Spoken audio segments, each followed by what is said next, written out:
Hi guys, how you going?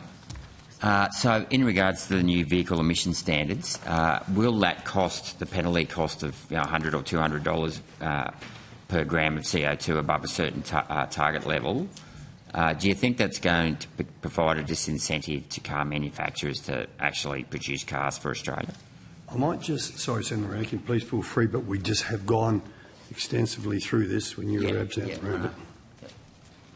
I'm going somewhere else with this. I just wanted to put that one out there because that was the question I asked this morning.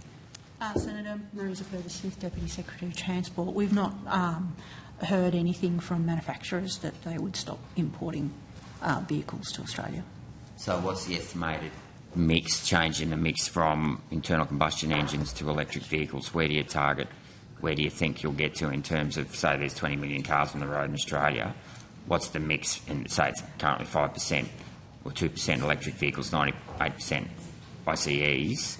Where do you see this policy taking that mix to, the split? It's up to each manufacturer as to what mix and the fleet that they provide to Australia. But surely the government must have an end game here where they want to get to in terms of percentage of cars on the road. So, Senator, the government has provided 5 years' worth of targets. Sure. It has not provided any targets past that. So it hasn't provided, for example, an end date on where it wants to get to. So at the moment, which is consistent with other countries, it provides 5 years' worth of targets. So there are targets out to 2021. So you can't. The reason why I'm asking this is that we've got to then provide infrastructure. So we're in the infrastructure department here today. Who's going to be building all the electric vehicle charging stations to actually charge, whatever that figure of percentage of, or the absolute number of electric vehicles you intend to have on the road in the next 5 years?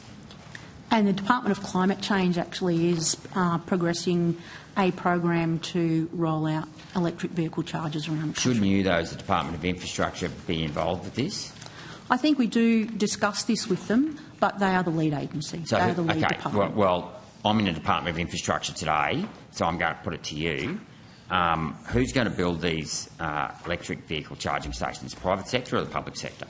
So at the moment I think it's a mix, and the Department of Climate Change is leading a program with, I think, the NRMA, and again I stand to be corrected because it's not my program, and has a policy of trying to, I think, have an electric vehicle charger every 150 kilometres on main highways. Now, again, I could be corrected because it's not my program. One charger per 150 kilometres. So I don't think that it's one charger, but charging stations. But again, I don't have the detail on that because the Department of Climate Change is leading that program. Okay, so why is it the Department of Climate Change and not the Department of Infrastructure? We're talking about road transport here. I mean, ultimately, climate change, however you perceive that may be the reason, but that's the means to the end here, which is people want to get in their car and drive, and they're going to need to know, they're going to be forced to buy, or some people are going to have to be forced to buy these electric vehicles.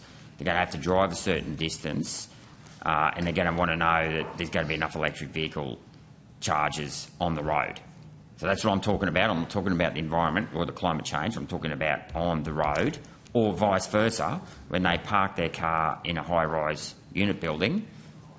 What's the rules around having chargers in those high-rise apartments? So again, it's the rollout of EV chargers is being led by the Department of Climate Change, not by us. And I think you'll find that there are planning laws in local governments and states and territories around changing where EVs can be, including in apartment buildings. But again, that is not that's being handled at a state and territory and probably local government level as well. Okay, clear as mud, and just okay. So, because the Department of Climate Change has probably already been and gone, but anyway, we'll I'll see if we can see them later on. 117 charging stations around the country. Thanks, Senator Rennick.